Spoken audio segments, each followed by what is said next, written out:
اعوذ باللہ من الشیطان الرجیم بسم اللہ الرحمن الرحیم السلام علیکم ورحمۃ اللہ وبرکاتہ۔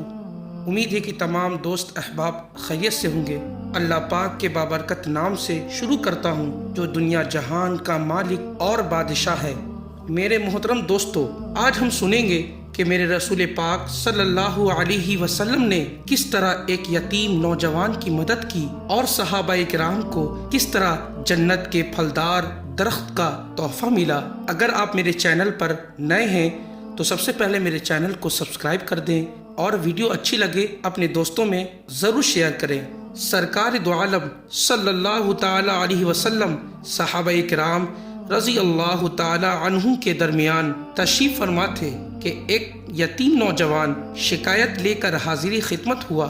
کہنے لگا، یا رسول اللہ صلی اللہ علیہ وسلم، میں اپنے کھجور کے باغ کے ارد گرد دیوار تعمیر کر رہا تھا۔ میرے بھائی کے کھجور کا ایک درخت دیوار کے درمیان میں آ گیا۔ میں نے اپنے بھائی سے درخواست کی کہ وہ اپنے کھجور کا درخت میرے لیے چھوڑ دے تاکہ میں اپنی دیوار سیدھی بنوا سکوں۔ اس نے دینے سے انکار کر دیا تو میں نے اس کھجور کے درخت کو خریدنے کے لیے پیشکش کر ڈالی۔ میرے بھائی نے مجھے کھجور کا درخت بیچنے سے انکار کر دیا۔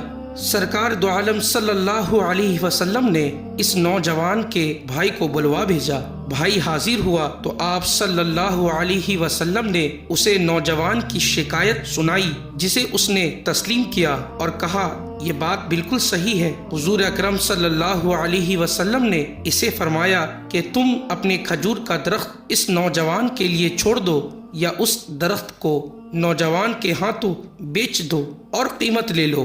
اس آدمی نے دونوں حالتوں میں انکار کیا۔ آپ صلی اللہ علیہ وسلم نے اپنے بات کو ایک بار پھر دہرایا، کھجور کا درخت اس نوجوان کو فروخت کر کے پیسے بھی وصول کر لو اور تمہیں جنت میں بھی ایک عظیم الشان کھجور کا درخت ملے گا جس کے سائے کی طوالت میں سوار 100 سال تک چلتا رہے گا۔ دنیا کے ایک درخت کے بدلے میں جنت میں ایک درخت کی پیشکش عظیم الشان تھی، جس کو سن کر مجلس میں موجود سارے صحابہ کرام رضی اللہ علیہم اجمعین دنگ رہ گئے۔ سب یہی سوچ رہے تھے کہ ایسا شخص جو جنت میں ایک عظیم الشان درخت کا مالک ہو کیسے جنت سے محروم ہو کر دوزخ میں جائے گا۔ مگر ہائے قسمت، دنیاوی مال و زر کی لالچ اور نفسانی خواہشات آڑے آ گئی اور اس شخص نے اپنے کھجور کا درخت بیچنے سے انکار کر دیا۔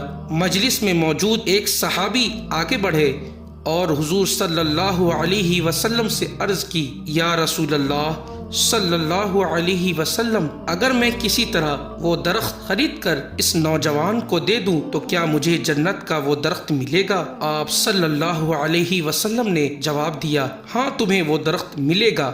وہ صحابی اس آدمی کی طرف پلٹے اور اس سے پوچھا، میرے کھجوروں کے باغ کو جانتے ہو؟ اس آدمی نے فوراً جواب دیا، جی کیوں نہیں، مدینے کا کون سا ایسا شخص ہے جو آپ کے 600 کھجور کے باغ کو نہ جانتا ہو؟ ایسا باغ جس کے اندر محل تعمیر کیا گیا ہے، باغ میں میٹھے پانی کا ایک کنواں ہے اور باغ کے ارد گرد تعمیری خوبصورت اور نمایاں دار دیوار دور سے ہی نظر آتی ہے۔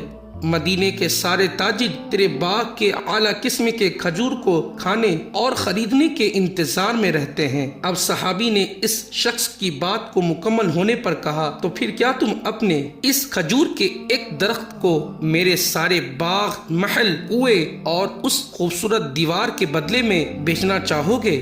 اس شخص نے تعجب سے سرکار دو عالم صلی اللہ علیہ وسلم کی طرف دیکھا کہ کیا عقل مانتی ہے کہ ایک کھجور کے بدلے میں اسے ابو العدا کے 600 کھجور کے باغ کا قبضہ بھی مل جائے گا یا نہیں؟ معاملہ تو ہر لحاظ سے فائدہ مند نظر آ رہا تھا۔ حضور پاک صلی اللہ علیہ وسلم اور مجلس میں موجود صحابہ کرام رضی اللہ تعالی علیہم اجمعین نے گواہی دی اور معاملہ طے پا گیا۔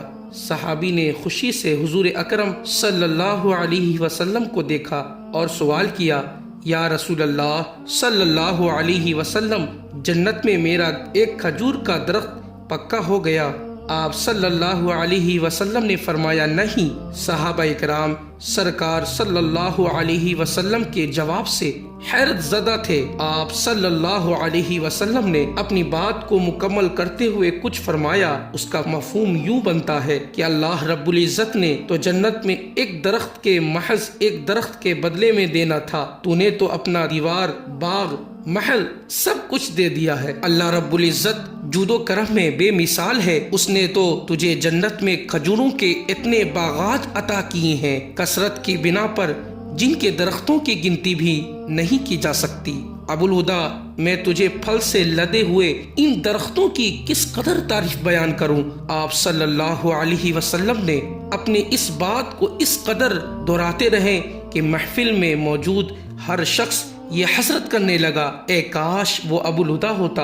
اور ابو الہدا وہاں سے اٹھ کر جب اپنے گھر کو لوٹے تو خوشی کو چھپا نہ پا رہے تھے۔ گھر کے باہر سے اپنی بیوی کو آواز دی کہ میں نے 4 دیواری سمیت یہ باغ، محل اور کنواں بیچ دیا ہے۔ بیوی اپنے خاوند کے کاروباری خوبیوں اور صلاحیتوں کو اچھی طرح جانتی تھی۔ اس نے اپنے خاوند سے پوچھا، اے میرے سرتاج، کتنے میں بیچا ہے؟ یہ سب کچھ صحابہ کرام نے اپنی بیوی سے کہا، میں نے یہاں کا ایک درخت جنت میں لگے ایسے ایک درخت کے بدلے میں بیچا ہے جس کے سایہ سوار 100 سال تک چلتا رہے۔ صحابی کی بیوی نے خوشی سے کہا، اے میرے سرتاج، تو نے تو فائدے کا سودا کیا ہے۔ پیارے دوستو، یہ تھا نبی سے عشق کا طریقہ۔ ہمارے آقا صلی اللہ علیہ وسلم کے جو صحابی تھے، حضور کے محبت میں اپنے جان کو فدا کرنے کے لیے ہر وقت تیار رہتے تھے۔ اس ویڈیو میں ہم نے دیکھا کہ ایک صحابی رسول نے کس طرح حضور صلی اللہ تعالی علیہ وسلم کے زبان مقدس سے لکھی ہوئی بات پر